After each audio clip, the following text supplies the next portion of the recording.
अस्सलाम वालेकुम students, my name is Abdullah Khalid और आज हम जिस टॉपिक के बारे में बात करेंगे वो है biology and service of Mankind. आज हम बात करेंगे कि हम बायोलॉजी को इंसानियत के फ़ायदे के लिए किस तरह से इस्तेमाल कर सकते हैं। तो हम बायोलॉजी को बहुत से तरीक़ों से इंसानियत को फ़ायदा पहुंचा रहे हैं। जैसे कि जो पहला पॉइंट है हमारे पास आता है इंक्रीजिंग द फूड प्रोडक्शन। हम अपनी फूड प्रोडक्शन को इंक्रीज़ कर रहे हैं किसके साथ? With the help of biology की वजह से हम किस तरह से इंक्रीज कर रहे हैं? हम क्या कर रहे हैं, अपने क्रॉप्स, अपने मीट, अपने जितने भी खाने के ज़राए हैं उनको बायोलॉजी की मदद से क्या कर रहे हैं, इंक्रीज कर रहे हैं। मिसाल के तौर पर एग्जांपल दूंगा कि हमारे पास एक फसल है, वो हमें दे रही है तकरीबन 10 बोरियां गंदम की दे रही है। तो हम बायोलॉजी को इस्तेमाल करते हुए हम ऐसी चेंजेस लाएंगे, हम ऐसी चेंजेस लाने के बाद क्या करेंगे, अपनी प्रोडक्शन को इंक्रीज करा लेंगे। मतलब पहले हमारे पास आ रही थी 10 बोरियां, तो अब हमारे पास 12 से 13 बोरियां आ रही हैं। सो हमने बायोलॉजी की मदद से एक तो पहला काम करना है कि हमने अपनी फूड प्रोडक्शन को इंक्रीज कर देना है, ठीक है। अब the second one is that is combating diseases.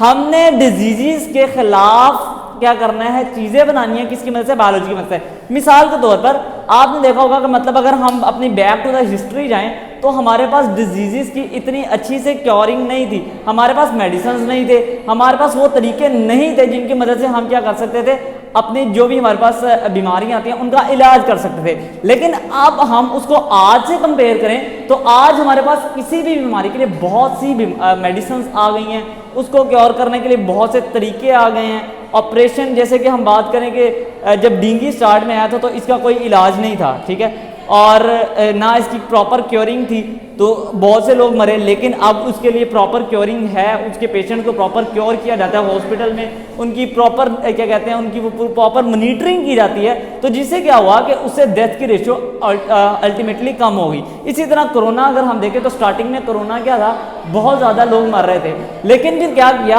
हमने क्या किया, वैक्सीन बनाई और लोगों को वैक्सीनेट किया कोरोना के अगेंस्ट। किसकी मदद से? बायोलॉजी की मदद से हमने क्या किया, पॉसिबल हुआ कि हमने वैक्सीन बना ली, ठीक है। तो हमने क्या किया, उस डिजीज के अगेंस्ट क्या किया, लड़ाई की with the help of biology. And the third one is protection and conservation of environment. हम बायोलॉजी की मदद से अपने एनवायरनमेंट को कैसे कंजर्व कर रहे हैं? हमने बायोलॉजी की मदद से बहुत से अपने एनवायरनमेंट को, जैसे कि हम बायो पेस्टिसाइड्स का इस्तेमाल करते हैं, उसके बाद हम बायो इंडिकेटर्स का इस्तेमाल करते हैं। मिसाल के तौर पर हम लिविंग ऑर्गेनिजम्स को यूज़ करते करते हम अपने इन्वायरमेंट को साफ कर रहे हैं। मिसाल के तौर पर हमारा अगर पानी, जैसे कि अगर आपको एग्जांपल देना चाहूँ तो जैसे कि हमारे पूरे स्विमिंग पूल्स में अगर हम देखें तो हम स्विमिंग पूल्स में क्लोरीन गिराते हैं कि हमारे पास जो उसमें मौजूद जरासीम है वो मर जाए। इसी तरह हम क्या करते हैं कि लिविंग ऑर्गेनिजम्स की मदद से अपने एटमॉस्फेयर को साफ करते हैं। अच्छा, इसकी सिंपल एग्जांपल देना चाहूँगा तो सिंपल एग्जांपल ये होगी कि जो हमारे प्लांट्स हैं वो लिविंग ऑर्गेनिजम्स हैं, ठीक है। अब प्लांट्स जितने ज़्यादा होंगे वो क्या करेंगे, एटमॉस्फेयर में ऑक्सीजन की तादाद को क्या कर देंगे, बढ़ा देंगे। तो ऑक्सीजन की तादाद बढ़ जाएगी, हमारे पोल्यूटेंट्स की तादाद कम हो जाएगी, तो हमारे पास ऑटोमेटिकली हमारा एनवायरनमेंट क्या हो जाएगा, साफ हो जाएगा। तो मीन्स टू से दैट कि हमने बायोलॉजी की मदद से अपनी फूड प्रोडक्शन को भी इंक्रीज करवा लिया, हमने डिजीज़ के अगेंस्ट फाइट भी कर लिया और अपने एनवायरनमेंट को प्रोटेक्ट भी किया और उसको कंजर्व भी किया, ठीक है। अच्छा, अब हम बात करेंगे about the genetic engineering. Genetic engineering क्या होती है? अच्छा, अब देखें, हमने जैसे कि मैंने भी पहले बात की कि हमने गंदम की पैदावार को बढ़ाना था। तो पैदावार किस तरह से बढ़नी थी कि हमने क्या किया, उसकी जीन के अंदर चेंजिंग करके। जीन में चेंजिंग किस तरह होगी? By the process genetic engineering. हमने जेनेटिक इंजीनियरिंग को इस्तेमाल करते करते जीन के अंदर चेंज कर दिया। मतलब कि वो जीन जो कि बेहतर पैदावार दे सकते थे हमने प्लांट के अंदर इंसर्ट करवा दिया। So with the help of genetic engineering we insert the desired gene to get better quality. तो हमने क्या किया, बेहतर क्वालिटी हासिल करने के लिए जो हमें डिजायर्ड हमारा जीन था, जो जीन हमें चाहिए था, वो हमने ऑर्गेनिज्म में क्या कर दिया, इनकॉर्पोरेट अंदर डाल दिया। उससे क्या होगा, अब ऑर्गेनिज्म के पास, क्योंकि आपको पता है genes are controlling all the functions, ठीक है। तो हमें जो जीन चाहिए था, मतलब वो हमने जीन डाल दिए। जैसे कि हम अपनी एग्जांपल के ऊपर बात करें कि वो जीन जो कि गंदम की पैदावार को क्या कर देंगे, बढ़ा देंगे। तो उनसे क्या किया कि हमारे पास ऑटोमेटिकली गंदम की पैदावार क्या हो जाएगी, बढ़ जाएगी। तो वो कहता है कि such organisms are called transgenic organisms, कि वो ऑर्गेनिजम्स जिनके जीन के अंदर हम चेंजिंग कर देंगे by the process of genetic engineering को इस्तेमाल करते करते उनके जीन के अंदर चेंजिंग कर देंगे, तो उस प्रोसेस को हम क्या नाम, उन ऑर्गेनिजम्स को क्या नाम दे देंगे, ट्रांसजेनिक ऑर्गेनिजम्स का। चलें अब हम बात करते हैं, अपने टॉपिक को आगे बढ़ाते हैं। हमारे पास ट्रांसजेनिक प्लांट, तो अभी हमने बात की थी कि ट्रांसजेनिक ऑर्गेनिज्म वो ऑर्गेनिजम्स होंगे जिनके हम जीन के अंदर चेंजिंग करेंगे। इसी तरह ट्रांसजेनिक प्लांट्स वो प्लांट्स होंगे जिनके जीन के अंदर हम चेंजिंग कर देंगे, ठीक है। So plants having foreign DNA incorporated in their cell are known as transgenic plant. तो हमने क्या किया, प्लांट्स के अंदर अपना डिजायर्ड जीन के अंदर पाया जाता है डीएनए, तो हमने क्या किया, डीएनए को, अपना डिजायर्ड डीएनए को, फॉरेन डीएनए को जो कि हमने बाहर से लिया है उसको इंसर्ट करवा देंगे किसके सेल में, प्लांट के सेल में। तो प्लांट एक सिंपल प्लांट से कौन सा प्लांट बन जाएगा, ट्रांसजेनिक प्लांट, ठीक है। सो अब उस ट्रांसजेनिक प्लांट के पास क्या होगा, बेटर उसके पास मैसेज होगा कि DNA is controlling the, basically DNA have genes and genes are controlling all the information, ठीक है। तो अगर अब उसके पास बेटर इंफॉर्मेशन है तो वो बेटर रैग भी दिखाएगा, वो अब बेटर परफॉर्मेंस भी देगा और वो अब बेटर प्रोडक्शन भी हमें देगा।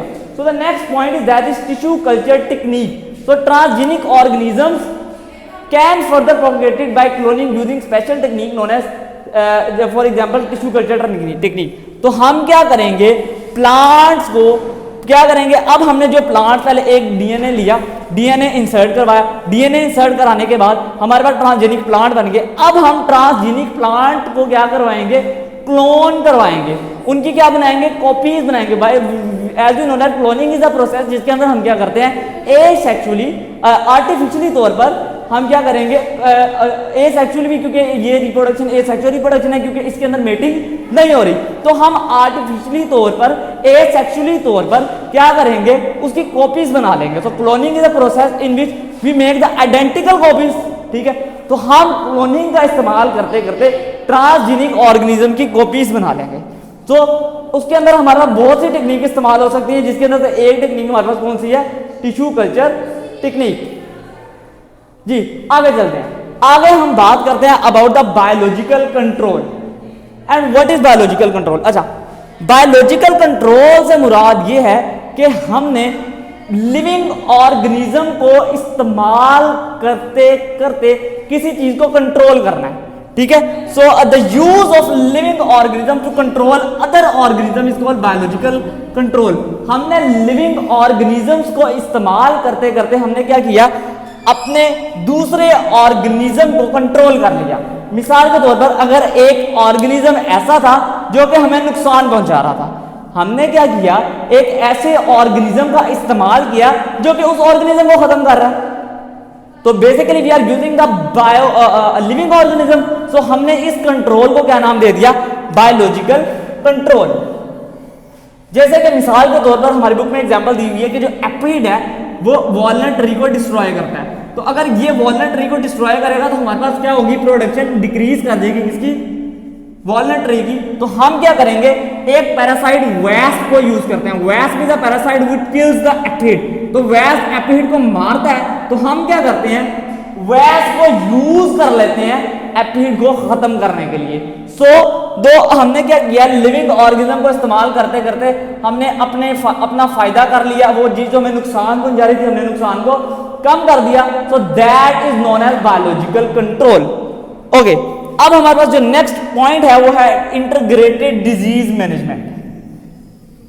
अब what is integrated disease management, हमने क्या करना है, किसी एक पर्टिकुलर डिजीज का इलाज करना है ऑल द पॉसिबल वे से, जिस तरह से भी हम उसका इलाज कर सकते हैं ना, जो जो तरीके यूज कर सकते हैं, जो जो पैरामीटर्स यूज कर सकते हैं, उनको इस्तेमाल करते करते हम किसी भी डिजीज का इलाज करेंगे, उसको कंट्रोल करेंगे, तो उसको हम नाम क्या दे देंगे, इंटीग्रेटेड डिजीज मैनेजमेंट। तो effective control of a particular disease by using all the possible ways of disease control is known as integrated disease management. हमने वो तमाम तरीकों का इस्तेमाल किया जिनकी मदद से हम किसी डिजीज को कंट्रोल कर सकते थे। तो इसको हमने इंटीग्रेटेड डिजीज मैनेजमेंट का नाम दे दिया। जी तो स्टूडेंट्स, अब जो हमारे पास नेक्स्ट टॉपिक आता है वो है हाइड्रोपोनिक कल्चर टेक्निक। ओके, अच्छा, आपको पता है कि हमारे जो प्लांट्स हैं उनको मिनरल्स की ज़रूरत है अपनी ग्रोथ करने के लिए। किस किस चीज़ की ज़रूरत है? पहले तो प्लांट्स को वाटर की ज़रूरत है, ठीक है। वाटर के साथ साथ प्लांट को किसकी ज़रूरत है?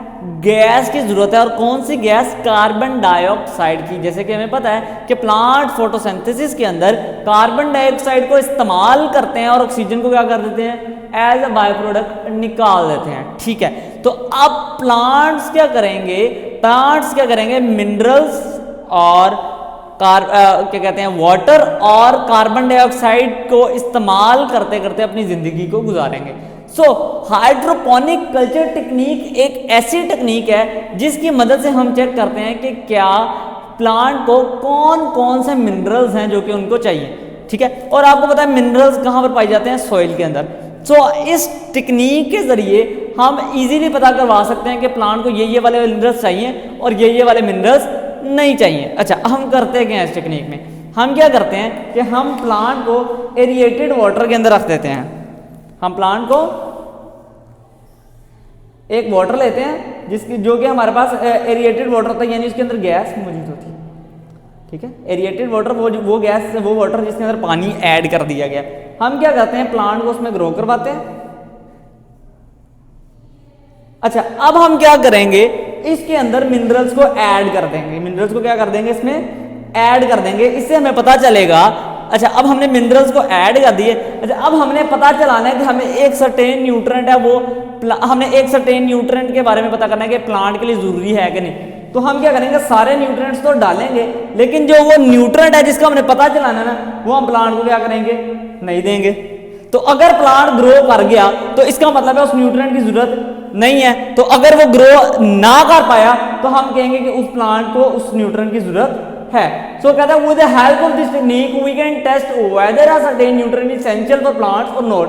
हम चेक करते हैं कि क्या प्लांट को किसी भी सर्टेन न्यूट्रिएंट की जरूरत है या नहीं। We can easily check from this technique. Okay, so हम इस टेक्निक को हम स्पेस में भी इस्तेमाल कर सकते हैं। एज यू नो डैट कि स्पेस के अंदर हम क्या कहते हैं फार्मिंग नहीं कर सकते, तो वहाँ पर हम ये हाइड्रोपोनिक फार्मिंग को कर सकते हैं, लेकिन अभी ये फिजिबल नहीं है। लेकिन क्या पता हम फ्यूचर में जाके करें, तो हम क्या करेंगे? वहाँ पर एरिएटेड वाटर के अंदर प्लांट्स और वेजिटेबल्स उगाना स्टार्ट कर देंगे और इजीली वहाँ पर जो हमारे एस्ट्रोनॉट्स होंगे वो इसको इजीली इस फ्रूट्स और वेजिटेबल्स को इस्तेमाल कर सकेंगे। Okay, now the next topic for us is pasteurization.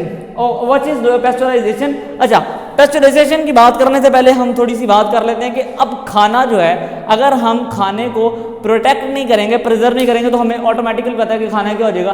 खराब हो जाएगा। मिसाल के तौर पर आप कोई फल लेके आते हैं, फल लाके घर पे रखेंगे, आप उसको 2-3 दिन नहीं खाएंगे तो 2-3 दिन बाद आप देखेंगे कि वो क्या हो जाएगा? गलना सड़ना स्टार्ट हो जाएगा, ठीक है। इसी तरह आप घर में खाना पड़ा होता है, आप क्या कहते हैं उसको ओपन एयर के अंदर रख देंगे, तो ओपन एयर के साथ इंटरेक्ट करेंगे, क्योंकि आपको पता है उसमें बहुत सारे जरासीम हैं, बहुत से ऐसे केमिकल्स हैं हवा के अंदर जो कि उसको नुकसान पहुंचा सकते हैं। तो क्या होगा? वो क्या हो जाएगा? हमारा खाना क्या कहते हैं डिस्टर्ब हो जाएगा। मिसाल के तौर पर जैसे आपको एग्जांपल दूं कि अगर हम अब सेब को काट दें थोड़ी देर के लिए और हम देखते हैं सेब थोड़ी देर बाद वो हो जाता है, क्या कहते हैं येलोइश सा हो जाता है। क्यों हो जाता है? क्योंकि वो एटमॉस्फेयर के अंदर पाई जाने वाली ऑक्सीजन से क्या कर जाता है? रिएक्ट कर जाता है। अच्छा, तो मिसाल के तौर पर अगर हमने क्या करना था? अपने फूड को बचाना था, प्रिजर्व करना था, तो हमने उसके लिए काफ़ी ज़्यादा टेक्निक्स बनाई और उनमें से एक टेक्निक बहुत मशहूर है जिसको आप नाम देते हो पेस्चराइजेशन का। तो it is the technique use to store and preserve food. तो पास्चराइजेशन एक टेक्निक है जिसकी मदद से आप फूड और क्या कहते हैं फूड को स्टोर भी कर सकते हैं, उसको प्रिजर्व भी कर सकते हैं। और इसको किसने इंट्रोड्यूस करवाया था? लुईस पास्चर ने। ओके, अच्छा, अब इसको हम इस्तेमाल किसके लिए करते हैं? हम दूध और दूध से बनी प्रोडक्ट्स को क्या कहते हैं प्रोटेक्ट करने के लिए पास्चराइजेशन वाले अमल को बहुत ज़्यादा इस्तेमाल करते हैं। तो हमने डील किया about the hydroponic culture technique, जिसकी वजह से हम प्लांट की एक सर्टेन न्यूट्रेंट की ज़रूरत को चेक करते थे। And the second one is pasteurization, जिसके अंदर हम चेक करते थे कि हम फूड को किस तरह से प्रिजर्व कर सकते हैं।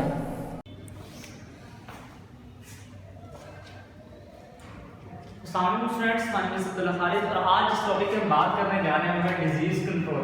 प्रीवियस टॉपिक में हमने बात की थी कि हम बायोलॉजी को किस तरह से इंसानियत के फायदे के लिए इस्तेमाल कर सकते हैं। तो हम बात करेंगे डिजीज कंट्रोल की कि किस तरह से हम मुख्तलिफ बीमारियों के अगेंस्ट फाइट कर सकते हैं।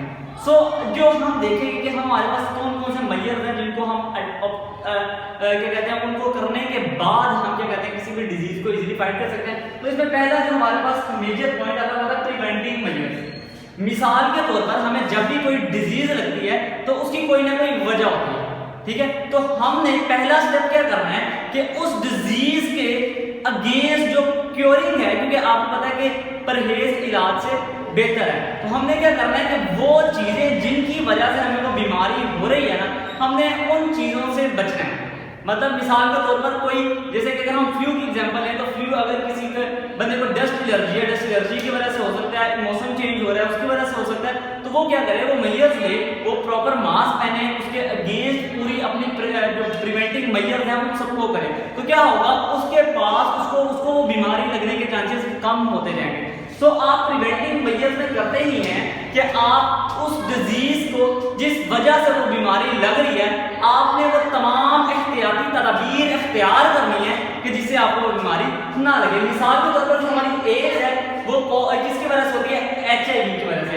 तो अब उसके जो हमारे पास कॉजेज होते हैं वो क्या होते हैं कि जो हमारे पास बेसिकली फ्री सेक्सुअल कांटेक्ट की वजह से हो सकती है, कंटेमिनेटेड सिरिंजेस, यानी कि जो हमारी सिरिंजेस, आपको जैसे कि पता है कि हमारे यहाँ पर सिरिंजेस को बार बार भी इस्तेमाल कर दिया जाता है, तो जिसकी वजह से ये बीमारी फैल सकती है, और बाय ब्लड ट्रांसफ्यूजन और ब्लड के ट्रांसफ्यूजन से भी फैल सकती है। तो आपने क्या करना है कि इन तीनों चीजों को करते वक्त, क्योंकि आपको पता है कि इन तीनों की वजह से हमारे पास क्या हो सकती है, एड्स हो सकती है, तो आपने इन तीनों को मेजर को करना है। आपने क्या करना है, या कभी कंटैमिनेटेड सिरिंज का इस्तेमाल नहीं करना है। इसी वजह से हमारे आजकल जो हमारे हॉस्पिटल्स हैं और हमारे क्लिनिक्स हैं, वहां पर जब भी सिरिंज इस्तेमाल होती है साथ से उसको डिस्पोज कर दिया जाता है। तो उसका प्राइम रीजन यही है कि आप क्या बीमारियों से बचें। तो that is known as preventive measures, जिसके अंदर हम बीमारी से बचने के लिए तमाम मेजर्स करेंगे। इसी तरह हमारी हेपेटाइटिस जो होती है, हेपेटाइटिस की ब्लड ट्रांसफ्यूजन की वजह से होती है और कंटैमिनेटेड सिरिंजेस वगैरह की वजह से होती है। तो आप क्या करेंगे, आप वो सिरिंजेस का इस्तेमाल करना छोड़ देंगे, आप उस जो सिरिंज इस्तेमाल करेंगे उसको डिस्पोज कर देंगे और जो भी पेशेंट आएगा उसको अपने सिरिंज लगाएंगे, ठीक है। इसी तरह जो आपकी क्या कहते हैं कि आपको डायरिया वगैरह जो होता है, जैसे पेट खराब हो जाता है, वो किसकी वजह से होता है, आप गंदा पानी, मेन जो उसमें प्राइम इंपॉर्टेंट जो चीज होती है वो गंदा पानी होता है। तो आप क्या करेंगे, गंदे पानी के इस्तेमाल क्या कर देंगे, कम कर देंगे। आप हमेशा मिनरल वाटर पिएंगे, आप नलके का पानी को कम यूज करेंगे। अगर आप नलके का यूज करें, हम उसको उबाल के पिएंगे, तो क्या होगा, आपको पेट की बीमारियां लगने के चांसेस बहुत ज्यादा कम हो जाएंगे। अच्छा, अब नेक्स्ट डिजीज कंट्रोल की जब हम नेक्स्ट बात करेंगे, हम बात करेंगे about the vaccination. What is vaccination? Vaccination जो था पहली दफा एडवर्ड जेनर ने इंट्रोड्यूस करवाया। चलिए हम इसके ऊपर पहले बात करते हैं कि वैक्सीनेशन होता क्या है। वैक्सीनेशन में पता है क्या करता है, वैक्सीनेशन में हम क्या करते हैं कि जो हमारे पास पस होता है ना, बेसिकली पस में क्या होता है कि जो हमारे पास कोई बीमारी या बीमारी करने के बाद जो हमारे पास जो रिमेनिंग पोर्शन जो बीमारी के बाद रह जाता है, मिसाल के तौर पर अगर मैं बताऊं कि जैसे कि हमें कोई दाना पिंपल निकलता है, तो पिंपल के अंदर बेसिकली क्या होता है कि वहां पर हमारे पास कोई वायरस या बैक्टीरियल या वायरल इन्फेक्शन हो जाता है, तो उसके अगेंस्ट जब हमारी एंटीबॉडीज फाइट करती हैं, तो फाइट करने के बाद जो रिमेनिंग पोर्शन रह जाता है, जो हमारे कुछ फौजी मर जाते हैं, कुछ उनके फौजी मर जाते हैं, तो जो हमारे पास रिमेनिंग पोर्शन उसको हम पस का नाम देते हैं, रेशियल का नाम देते हैं।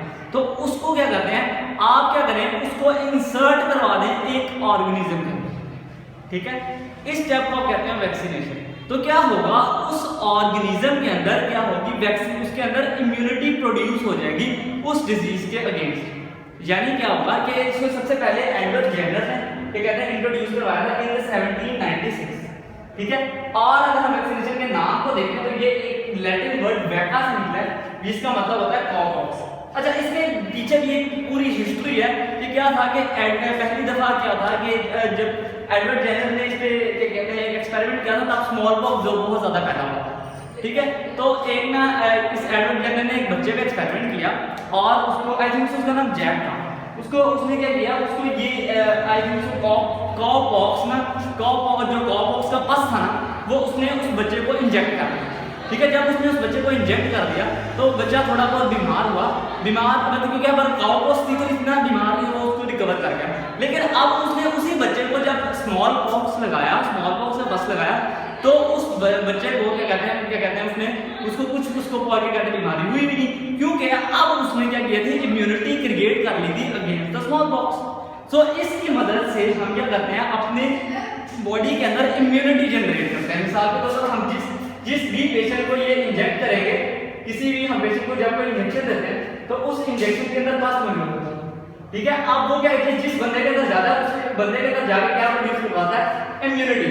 तो इम्यूनिटी से क्या होता है कि जब कभी भी उस बंदे को ये बीमारी हो लगेगी तो क्या होगा, उसके अंदर पहले से ही मौजूद उसकी इम्यूनिटी के अंदर एंटीबॉडीज मौजूद होंगे जो कि किसी भी बाहर से आने वाले एंटीजन के अगेंस्ट क्या कर सकते हैं, फाइट कर सकते हैं। सो वैक्सीनेशन हमारा ये टॉपिक, वैक्सीनेशन हमने ये पढ़ा कि हम किस तरह से अपनी इम्यूनिटी को इंक्रीज करवाते हैं। The next topic is disease drug control. अच्छा, अब डिजीज कंट्रोल की हमारे पास जो थर्ड, पहले हमने प्रिवेंटिव मेजर्स की बात की, फिर हमने वैक्सीनेशन की बात की, अब हम ड्रग कंट्रोल की बात करेंगे। ड्रग कंट्रोल में हमारे पास वैक्सीनेशन और वैक्सीनेशन कह रहा हूँ अपनी हमारी एंटीबॉडीज के साथ साथ हमारे पास तमाम मेजर्स आ जाते हैं जो कि हम किसी भी डिजीज को कहते हैं कंट्रोल करने के लिए इस्तेमाल करते हैं। ओके, तो इसके अंदर पहली बात जो हम जब करते हैं हम करते हैं एंटीबायोटिक्स की। तो एंटीबायोटिक्स जैसे आपको पता है कि आप किसी क्या कहते हैं डॉक्टर के पास जाते हो तो आपको क्या देते हैं, एंटीबायोटिक्स देते हैं। आप कहते हैं डॉक्टर मुझे एंटीबायोटिक देते हैं। अब एंटीबायोटिक क्या होता है, एंटीबायोटिक वो ड्रग्स हैं, वो दवाइयां हैं जो कि बैक्टीरिया को किल करती हैं। तो जब भी आप बैक्टीरियल इन्फेक्शन होता है तो उसके लिए आप क्या करते हो, मेडिसिन लेते हो, एंटीबायोटिक्स लेते हो, जिससे क्या होता है कि आप क्या करते हो, आपकी बॉडी में आने वाले फॉरेन बैक्टीरिया उन ड्रग्स की वजह से किल हो जाते हैं, तो आप क्या हो जाते हो, ठीक हो जाते हो। तो antibiotics are used to kill bacteria, आप उसको बैक्टीरिया को किल करने के लिए यूज करते हो। अच्छा, ऐसी किसी तरह का नाम एंटीसेप्टिक्स भी यूज होता है। तो एंटीसेप्टिक्स क्या होता है कि ये तो एंटीबैक्टीरियल हम खाते हैं, तो एंटीसेप्टिक्स से बनाता है सरफेस पे, तो सरफेस पे जो बैक्टीरिया पाए जाते हैं उनको किल करने के लिए आप एंटीसेप्टिक्स का इस्तेमाल करते हो, जितना आप आयोडीन का इस्तेमाल करते हो, उसके साथ आप स्पिरिट का इस्तेमाल करते हो। चलिए आगे बात करते हैं। अच्छा, जैसे कि हम ड्रग्स के डिजीजेस की बात करें तो हमारे पास दुनिया में एक बहुत बड़ी डिजीज कैंसर है। और कैंसर क्या होता है कि आपको जैसे पता ही है कि हमारे पास अनकंट्रोल्ड सेल डिवीजन की वजह से हमारे पास क्या आ जाता है, कैंसर। यानी कि जीन्स के अंदर म्यूटेशन आती है जिसके अंदर से क्या होता है कि जो हमारे सेल्स हैं वो क्या करते हैं, रिपीटेडली क्या करते हैं, माइटोसिस करते जाते हैं और क्या करते हैं, बढ़ते जाते हैं, ठीक है, जिससे हम कैंसर का नाम रखते हैं। अब कैंसर को ट्रीट करने के लिए हमारे पास दो तरह के treatment, one is the chemotherapy and second one is radiotherapy. अब कीमियोथेरेपी क्या है और रेडियोथेरेपी क्या है, इस पर बात करते हैं। अच्छा, अब कीमियोथेरेपी में, रेडियोथेरेपी में हम क्या करेंगे, हम बाहर से रेडिएशन, हम क्या करेंगे, रेडिएशन फेंकेंगे किस जगह पे, उस जगह पे जहां पर हमारा कैंसर है। हम कैंसर वाली जगह पे स्पेसिफिकली रेडिएशन फेंकेंगे, वो रेडिएशन जाके क्या करेंगे, उस कैंसर वाले सेल्स को क्या कर देंगे, डिस्ट्रॉय कर देंगे। डिस्ट्रॉय करने के बाद क्या होगा, हमारे पास कैंसर खत्म हो जाएगा। अब कीमियोथेरेपी में हम क्या करेंगे, सर्टेन केमिकल्स का इस्तेमाल करेंगे। वो केमिकल्स क्या करेंगे, इन केमिकल्स को हमने टाइम बाय टाइम, मतलब एक स्पेसिफिक पीरियड के अंदर क्या करना है, उस पेशेंट को देना है। जैसे कि हम कहते हैं सुबह शाम देना है, तो उसके अंदर भी आपका एक स्पेसिफिक पीरियड होता है जिसके अंदर अब वो केमिकल्स आप क्या कहते हैं पेशेंट को देते हैं। तो वो केमिकल्स क्या करेंगे, जहां वहां पर मौजूद कैंसर सेल्स को क्या कर देंगे, डिस्ट्रॉय कर देंगे, जिसके बाद आप कैंसर को फाइट कर सकते हैं। मतलब अगर हम बात करें तो पास में हमारे पास कैंसर की कोई ट्रीटमेंट नहीं थी, लेकिन अब अगर हम देखें तो बायोलॉजी की मदद से हमने क्या किया, बहुत से डिजीज का हमने इलाज निकाले। जैसे कि हमने कैंसर के ऊपर बात की तो हमने कीमियोथेरेपी और रेडियोथेरेपी को इंट्रोड्यूस करवाया। अच्छा, next topic for us is gene therapy. अब जीन थेरेपी क्या होता है, अब जीन थेरेपी वो प्रोसेस है जिसके जरिए आप रिपेयर्ड जीन को ठीक कर लेते हैं। मतलब मिसाल के तौर पर एक बंदा है, उसको कोई जेनेटिकल डिजीज है, मतलब अब आपको पता है कि हमारे पास जो वैसे डिजीज होती है वो तो आप ठीक कर लेते हैं, लेकिन जैसे कि आपने बैक्टीरिया वाला से आपने एंटीबायोटिक्स का ही आप ठीक हो गए, ठीक है, आपने वैक्सीनेशन करवाई और आप ठीक हो गए। जैसे कि अब कोरोना आया हुआ है तो हमने कोरोना के अगेंस्ट क्या करवाई, वैक्सीनेट हुए। हमने क्या किया, अपनी इम्यूनिटी जनरेट करवाई, किसके लिए, कोरोना वायरस के लिए। सो वैक्सीनेशन के लिए, वायरल डिजीज के लिए हम ज्यादातर वैक्सीनेशन वाले प्रोसेस को इस्तेमाल करते हैं। अच्छा, बात को थोड़ा और बढ़ाते हैं। हम क्या होता है कि जैसे कि हमने किसी भी वैक्सीनेशन मतलब वैक्सीनेशन करवाई सर्टेन डिजीज की, तो हम उसके अगेंस्ट क्योर हो जाते हैं। लेकिन अगर मैं बात करूं एड्स की, तो एड्स की आज तक हम वैक्सीनेशन प्रोड्यूस नहीं कर पाए। उसकी एक खास वजह है, उसकी खास वजह ये है कि जो एड्स वाला HIV वायरस है ना, ह्यूमन इम्यूनोडेफिशिएंसी सिंड्रोम, ये क्या करता है, ये अपने शेप को चेंज करता रहता है। मिसाल के तौर पर आपने वैक्सीन लगाई तो आपने एक सर्टेन क्या कहते हैं वायरस के लिए वैक्सीनेट किया, आप उसके खिलाफ क्या हो गए, इम्यून हो गए, मतलब अब वो वाला वायरस आएगा तो आप उसके खिलाफ फाइट कर सकते हैं। लेकिन अगर जैसे कि एड्स है, ये अपनी शेप को क्या करता है, कंटिन्यूसली चेंज ही करता रहता है, जिसकी वजह से आप क्या होता है कि आप उसको किल नहीं कर पाते। सो अब हम बात करेंगे अबाउट द जीन थेरेपी की। तो ये एक टेक्निक है जिसकी मदद से आप डिफेक्टिव जीन को रिपेयर कर सकते हैं। तो technique used to repair the defective gene is known as gene therapy. तो आप करेंगे क्या, जो हमारे पास स्पेसिफिकली जो हमारे पास बड़ा खराब वाले जीन होंगे, मिसाल के तौर पर ये जीन्स हमारे खराब थे, आप क्या करोगे, उनको निकाल दोगे और उनकी जगह पे नॉर्मल जीन क्या करोगे, इंसर्ट कर दोगे।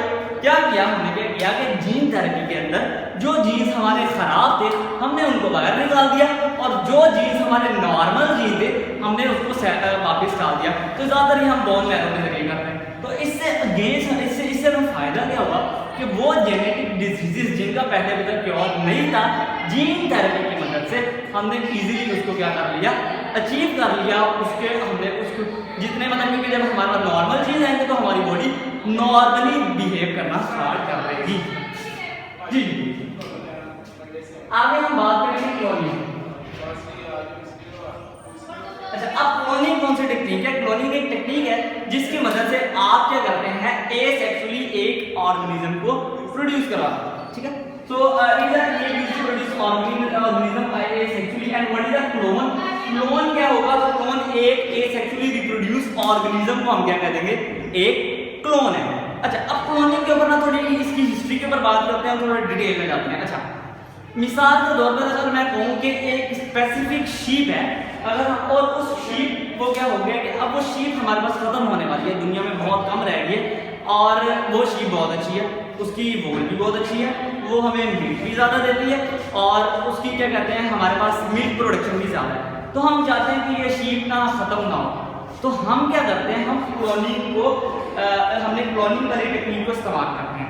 हम क्या करेंगे, हमारे पास जो उसका एग होगा डिजायर्ड, हम क्या करेंगे, एक सिंपल ऑर्गेनिज्म मतलब एक सिंपल शीप लेंगे, और उस सिंपल शीप का हम जो एग होगा उस एग को ले लेंगे। हम क्या करेंगे, उस एग में मौजूद डीएनए को डिस्ट्रॉय कर दिया। हमने क्या किया, उस एग में मौजूद डीएनए को डिस्ट्रॉय कर दिया, उसकी जगह पे हमने क्या किया, अपना डिजायर्ड डीएनए को डाल दिया। मतलब कि हमने क्या किया, उस शीप का डीएनए लिया और उस एग के अंदर इंसर्ट करवा दिया। मतलब अब दोबारा बताऊंगा कि हमने नॉर्मल एक शीप थी जो कि हमें चाहिए, हमने उसका डीएनए निकाला, उसका डीएनए एक शीप के एग के अंदर इंसर्ट कर दिया। अब हमने वो एग जो था उसको सिंपली वापस दे दिया उस शीप को। अब क्या होगा कि अब उस शीप के वॉर्म के अंदर हमारे पास फिर क्या होगा, उस शीप के वॉर्म के अंदर हमारे पास वो प्रोड्यूस होगा शीप। कौन सा वाला शीप प्रोड्यूस होगा जो कि हमें डिजायर्ड चाहिए, क्योंकि उसके अंदर हमने इंफॉर्मेशन कौन सी दी है जो कि हमें चाहिए, डिजायर्ड इंफॉर्मेशन दी है। जैसे कि हमने उसको क्या क्या इंफॉर्मेशन दी, हमने उसको इंफॉर्मेशन जो कि हमें हमारे वो शीप वाली इंफॉर्मेशन थी जो कि ज्यादा मिल्क दे रहा था, हमें ज्यादा मीट दे रहा था, और हमें फर भी ज्यादा दे रहा था। तो अब हमने जिस शीप को दिया, अब वो जो शीप हमारे पास आगे प्रोड्यूस होगी वो वही नस्ल की होगी। सो इसकी वजह से हम क्या कर सकते हैं, बेटर ऑर्गेनिज्म को क्या कहते हैं दुनिया में ला सकते हैं। तो फर्स्ट टाइम क्या कहते हैं, हमारे पास एक 1997 के अंदर पहली दफा स्कॉटलैंड के अंदर साइंटिस्ट ने एक्सपेरिमेंट किया था और हमें फर्स्ट एवर सक्सेस मिली थी।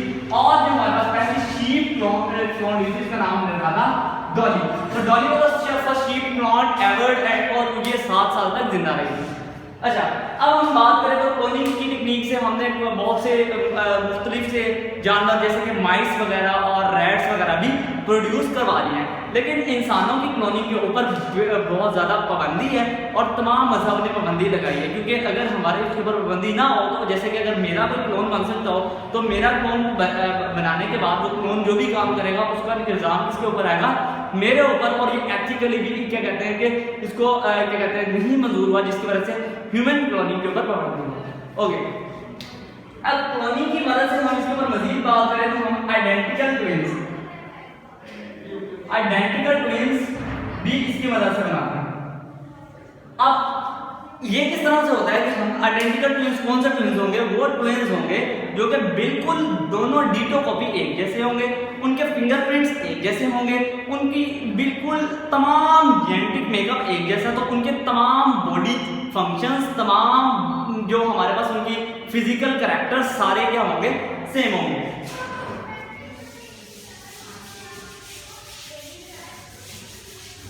अब आइडेंटिकल ट्विंस के ऊपर बात करते हैं कि हमारा आइडेंटिकल ट्विंस बनते हैं किस तरह से। तो आइडेंटिकल ट्विंस किस तरह से बनेंगे कि हम क्या करेंगे, जब हमारे पास एक जाइगोट बन जाता है, जाइगोट किसके वजह से बनता है, हमारे पास एग होता है, एग के अंदर क्या होगा, एग स्पर्म आएगा और एग के साथ फर्टिलाइज होगा, फर्टिलाइज होने के बाद हमारे पास एक जाइगोट बनेगा। अब जाइगोट क्या होगा, जाइगोट बनने के बाद जाइगोट के अंदर माइटोसिस होगी और फर्दरली डिवाइड करना स्टार्ट हो जाएगा। तो ये हमारा जाइगोट जो है ये डिवाइड करके क्लीवेज करता है और हमारे पास सेल्स बना देता है। अब ये फर्दरली डिवाइड होते हैं लेकिन हमारे पास क्या होगा, एक कंप्लीट ऑर्गेनिज्म बनेगा। तो इस स्टेप पे हम क्या करते हैं, अगर एक सेल को इसमें से अलग करवा लें, अब ये वाला सेल भी एक कंप्लीट ऑर्गेनिज्म बनाएगा और ये वाला सेल भी एक कंप्लीट ऑर्गेनिज्म बनाएगा। अब इस सेल के पास भी वो तमाम क्या कहते हैं, वही इंफॉर्मेशन मौजूद है जो यहाँ पर मौजूद है, क्योंकि यहाँ पर माइटोसिस हुई है। तो ये वाला बनने वाला ऑर्गेनिज्म और इस सेल से बनने वाला ऑर्गेनिज्म दोनों बिल्कुल सिमिलर होंगे, इनके तमाम प्रॉपर्टीज, तमाम इनकी फीचर्स सारे सेम होंगे। सो आइडेंटिकल ट्विंस भी हम क्लोनिंग के जरिए अचीव कर सकते हैं, लेकिन वही बात कि हमने जो ह्यूमन क्लोनिंग के ऊपर पाबंदी है। जी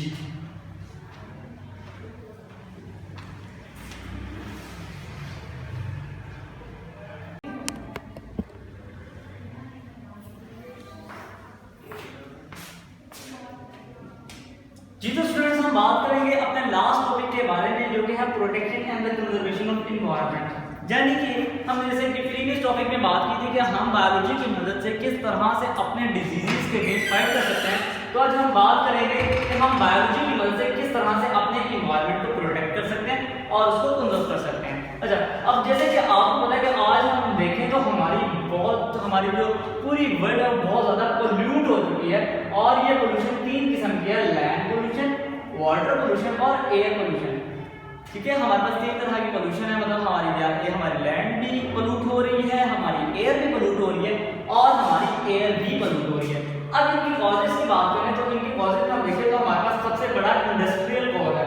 अब इस इंडस्ट्री से निकलने वाला जो है हमारे पास तीनों तरह की पोल्यूशन कर रहे हैं, मतलब कि अब इंडस्ट्री से जो वेस्ट निकलेगा, इस वेस्ट के अंदर एक तो हमारे पास हमारी एयर गंदी होगी इससे, ठीक है, तो उससे हमारे पास होगी एयर पोल्यूशन। फिर इसी इंडस्ट्री से निकलने वाला जो हमारे पास वाटर होगा, जो कि वेस्ट वाटर होगा, ये उसको सीधा किसमें फेंक देते हैं, रिवर्स वगैरह में। ठीक है, रिवर से जाएगा, फिर रिवर्स लेक्स वगैरह से फिर आगे हमारे पास किसमें जाता है, यही वाटर आगे जाके सी में गिरेगा और ये हमारे पास वाटर पोल्यूशन का बायस बनेगा। तो इसके बाद हम अगर सेकंड बात करें तो हमारी ऑटोमोबाइल्स, हमारी कार्स, हमारी जितने भी व्हीकल्स हैं उनसे निकलने वाला धुआं क्या कर रहा है, हमारी एयर को पोल्यूट कर रहा है। और third one is domestic waste. अब डोमेस्टिक वेस्ट में हम क्या कहते हैं, जैसे कि हमारा सेवेज वेस्ट है, उसको क्या करते हैं डायरेक्टली वाटर में, डायरेक्टली रिवर्स वगैरह में क्या किया जाता है, फेंक दिया जाता है, जिसकी वजह से हमारे पास वाटर पोल्यूशन भी काफी हद तक हो रही है। इसी तरह घर के अंदर मुख्तलिफ जो हमारे पास लकड़ियां और घर में जलाने से, जैसे कि हम देखें तो हमारे बहुत से लोग कूड़ा करकट वगैरह जलाते हैं, जिसकी वजह से निकलने वाले जो टॉक्सिक सब्सटेंसेस होंगे वो हमारी एयर के अंदर जाएंगे और एयर को जाके क्या कर देंगे, पोल्यूट कर देंगे।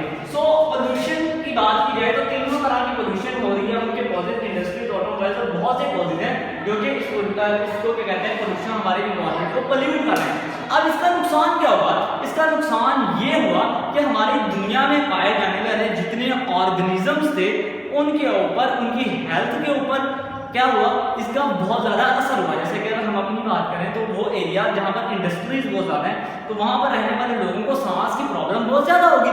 क्यों ज़्यादा होगी कि उस जगह के ऊपर टॉक्सिक सब्सटेंसेस की जो मिकदार है वो एक नॉर्मल जगह से बहुत ज़्यादा है। इसी तरह शहरों में अगर देखें तो पोल्यूशन बहुत ज़्यादा है, देहातों में बहुत कम है। क्यों कम है? क्योंकि शहरों में इंडस्ट्रीज और हमारे पास बहुत सी गाड़ी हैं जिनसे निकलने वाला जो धुआं है वो हमारे एनवायरमेंट को पोल्यूट कर रहा है। और अगर हम लाहौर की बात करें, और लाहौर आई थिंक सो इस क्या कहते हैं प्रीवियस 2 मंथ्स के अंदर वर्ल्ड का सबसे हमारे पास लार्जेस्ट पोल्यूटेड सिटी में आया। क्यों आया? क्योंकि हमने देखा कि यहाँ पर बहुत सी हमारे लाहौर के चारों अतराफ तो इंडस्ट्रीज हैं और लाहौर के अंदर गाड़ियों की तादाद भी बहुत ज़्यादा बढ़ गई हुई है, जिसकी वजह से हमारे पास बहुत सी क्या कहते हैं पोल्यूशन बाइस में, जिस वजह से लाहौर इस दुनिया के फर्स्ट नंबर पे पोल्यूशन में आ गया है। अच्छा, तो हमने क्या किया, अब हम बायोलॉजी की मदद से इसको किस तरह से कंट्रोल कर सकते हैं। तो बायोलॉजी की मदद से हमने बायो रेमेडिएशन का एक प्रोसेस को इंट्रोड्यूस करवाया। इस प्रोसेस के जरिए हम क्या करते हैं, removal of toxic substances by the use of living organism. हम लिविंग ऑर्गेनिजम्स का इस्तेमाल करते करते टॉक्सिक सब्सटेंस को रिमूव करते हैं। मिसाल के तौर पर हम एलजी को यूज करते हैं, तो एलजी हमारे एटमॉस्फेयर में पाई जाने वाली हैवी टॉक्सिक सब्सटेंसेस को क्या कर सकता है, एब्जॉर्ब कर लेता है, जिसकी वजह से हम उसको बायो एब्जॉर्बर्स भी कहते हैं। तो वो क्या करेगा, एनवायरनमेंट में पाए जाने वाली पोल्यूशन को एब्जॉर्ब कर लेगा, तो हमारे पास एनवायरनमेंट में पोल्यूशन की तादाद क्या हो जाएगी, कम हो जाएगी। तो इसकी मदद से हमने एनवायरनमेंट में मौजूद क्या कहते हैं पोल्यूशन को कंट्रोल किया, ठीक है। और अगर मैं वैसे बात करूँ तो पोल्यूशन को कंट्रोल करने में जो सबसे बड़ा हाथ है वो हमारा अपना है। हम क्योंकि हमारी दुनिया, हमने ही इसको बचाना है, हमने इसको सेव करना है, तो हमें खुद चाहिए कि हम क्या करें, पहले तो इंडस्ट्री से निकलने वाला जो वेस्ट है उसका एक प्रॉपर तरीका करेंगे। हम उसको जब बाहर फेंकेंगे तो उसमें क्या हो, टॉक्सिक सब्सटेंसेस ना हो। मतलब कि अगर हमने उससे निकलने वाली एयर को जब बाहर फेंकना है तो हमने उसके अंदर जितने भी टॉक्सिक सब्सटेंसेस हैं उनको पहले खत्म करना है। इसी तरह जो वाटर वहाँ से निकल रहा है हमने उसको पहले साफ करना है, फिर उसको क्या कहते हैं आगे जगह में फेंकना है।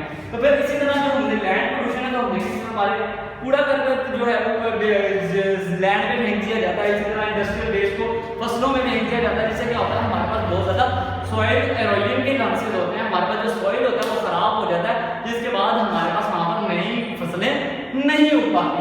तो उसके बाद अगर हम बात करें इनकी इसके बहुत ज़्यादा और भी क्या कहते हैं डिसएडवांटेजेस होते हैं कि जैसे कि हमारी लैंड पोल्यूशन से जो पानी निकलेगा वो रिवर और वाटर में जाएगा, और हमने रिवर वाला पानी खुद इस्तेमाल करना है। तो क्या होगा कि हम वो खराब पानी इस्तेमाल करने की वजह से क्या होगा कि हमें बहुत सी बीमारियां लगेंगी, ठीक है। इसी तरह जो हमारी एनिमल स्पीशीज हैं, एनिमल्स को वो पानी यूज करेंगे उनको भी काफ़ी ज़्यादा बीमारियां लगेंगी।